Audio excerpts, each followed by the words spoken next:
Welcome dito sa Hong Kong Park. Dito to sa Song Wong Toy, Hong Kong. Nandito na nga kami sa loob ng park at eto agad yung bumungad sa amin, ang kanyon. Charan! Chok!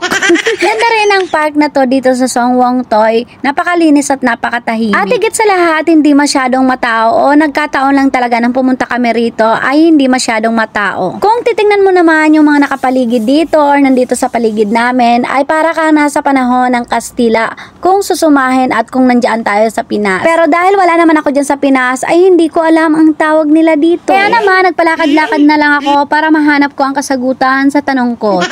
At hanggang sa nakarating na ako dito na hindi ko pa rin nasasagot kung ano ang tanong ko. Charis. Ang tanong ko lang naman ay kung bakit ako maganda, inborn ba to o sadyang minana lang talaga. Charis.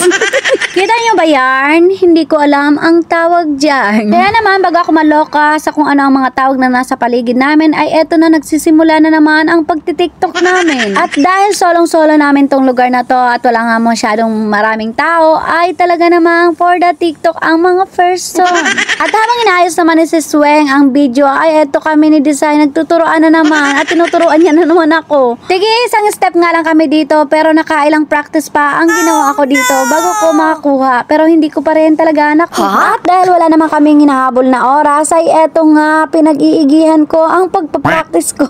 At kita nyo ba yarn? Napakasimple lang step pero nakailang ulit. At dahil wala sa bokabularyo ng dalawang to nasukuan ako ay eto ay tuloy-tuloy pa rin ang pagtitiktok namin. At since dyan si Design. At habang nagtitiktok sila ng individual ay ako naman ay nag-iimot-imot dito sa gilid ng mga bato. At nang matapos naman sila sa kanilang pagtitiktok ay eto binalikan pa rin nila ako. O diba? Ganyan sila katatag naturuan ako. At may pag-review pa nga na naganap dito. Charis. At ito naman si Desai, siya naman ang pina-emote ko dyan sa mga batuhan. And next, dadaan na ang tunay na kurimaw. Charis.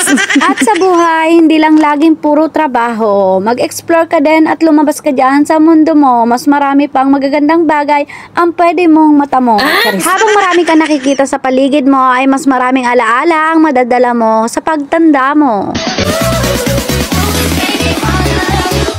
You got me singing.